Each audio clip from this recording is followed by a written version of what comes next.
حضرت عثمان غنی رضی اللہ تعالی عنہ کو ذو النورین کیوں کہا جاتا ہے؟ حضرت عثمان غنی رضی اللہ تعالی عنہ وہ خوش نصیب صحابی ہیں جن کے حق نکاح میں آقا کریم صلی اللہ علیہ وآلہ وسلم کی 2 شہزادیاں یک کے بعد دیگریں آئیں۔ آپ کا پہلا نکاح حضرت سیدنا رقیہ رضی اللہ تعالی عنہا سے فرمایا گیا۔ آپ کے انتقال کے بعد آپ کا نکاح حضرت ام کلثوم رضی اللہ تعالی عنہا سے فرمایا گیا، اس لیے آپ کو ذو النورین یعنی 2 نوروں والا کہا جاتا ہے۔ حضرت ام کلثوم رضی اللہ تعالی عنہا کے وصال کے بعد آقا کریم صلی اللہ علیہ وآلہ وسلم نے ارشاد فرمایا کہ اگر میری تیسری بیٹی بھی ہوتی تو وہ بھی میں عثمان کے نکاح میں دیتا۔ سبحان اللہ۔ ویڈیو اچھی لگے تو لائک اور شیئر ضرور کیجیے گا۔ جزاک اللہ۔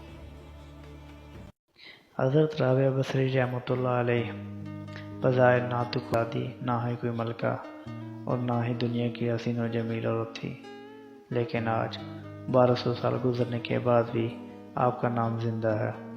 آپ کا معمول یہ تھا کہ جیسے ہی رات ہوتی آپ غسل فرماتی، صاف ستھرا لباس زیب تن کرتی اور اپنے شوہر سے کہتی کہ کیا آپ کو میری ضرورت ہے؟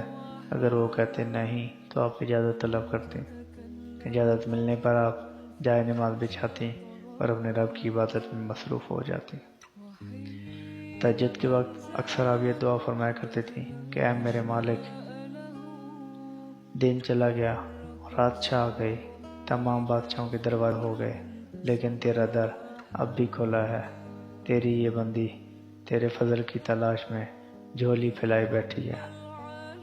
اے میرے مالک، جیسے تو نے اس آسمان کو زمین پر گرنے سے روک رکھا ہے، ویسے ہی تیری اس بندی پہ شیطان کو مسلط ہونے سے روک دے۔ آپ کے شوہر کا انتقال جوانی میں ہی ہو گیا تھا، آپ بیوہ ہو گئی تھیں،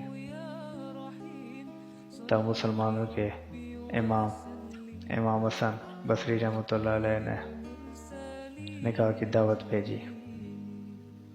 آپ نے فرمایا کہ پہلے میرے ان 4 سوالوں کے جواب دیں۔ پہلا سوال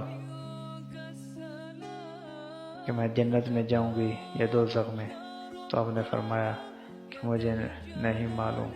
پھر آپ نے فرمایا چلے یہ بتا دیں کہ جب اللہ تعالیٰ قیامت کے روز اعمال نامے اڑائے گا تو کسی کا اعمال نامہ اس کے دائیں ہاتھ میں آئے گا، کسی کا اعمال نامہ اس کے بائیں ہاتھ میں آئے گا، تو میرا اعمال نامہ کون سے ہاتھ میں آئے گا؟ تو آپ نے فرمایا کہ میں یہ بھی نہیں جانتا۔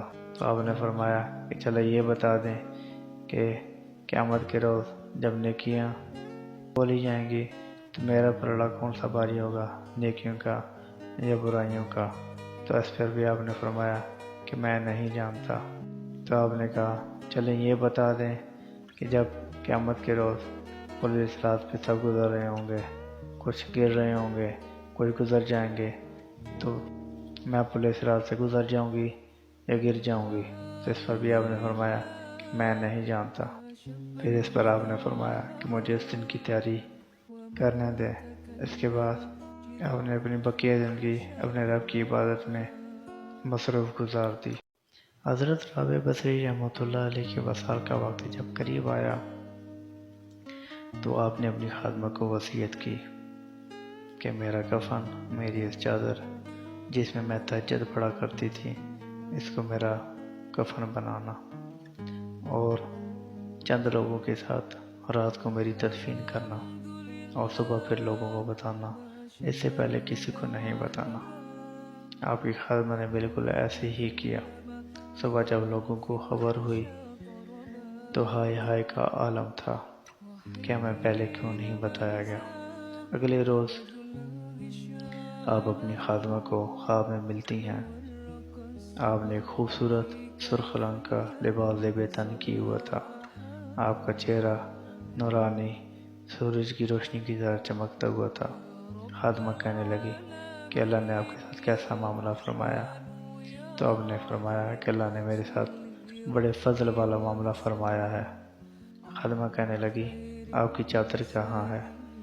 تو آپ نے فرمایا کہ میری چادر اللہ پاک نے رکھ لی ہے اور مجھے جنت کا خوبصورت لباس پہنایا ہے، اور کہا کہ رابعہ، قیامت کے روز جب نیکیاں تولی جائیں گی تو تمہاری یہ چادر بھی نیکیوں کے ساتھ تولی جائے گی۔ پھر خاتمہ کہنے لگی کہ منکر نکیر نے کیا سوال کیے؟ تو آپ نے کہا کہ منکر نکیر نے پوچھا کہ تمہارا رب کون ہے؟ تو میں نے کہا میں اپنے رب کو 40 سال سے نہیں بھولی۔ تو اب زمین کے نیچے 4 ہاتھ مٹی کے نیچے کیسے بھول سکتی ہوں؟ اس کے بعد مجھ سے کوئی سوال نہیں ہوا۔ یہ وہ لوگ ہیں جنہوں نے اپنی زندگی اپنے رب کے نام کر دی اور اللہ نے ان کے لیے پھر دنیا مسخر کر دی۔ مٹا کے اپنی ہستی سراپے جستجو ہو جا، جو تو چاہے وہ ہوگا اور جو وہ چاہے وہ تو ہو جا۔ اللہ ثانی حاصل، جزاکم اللہ خیرہ۔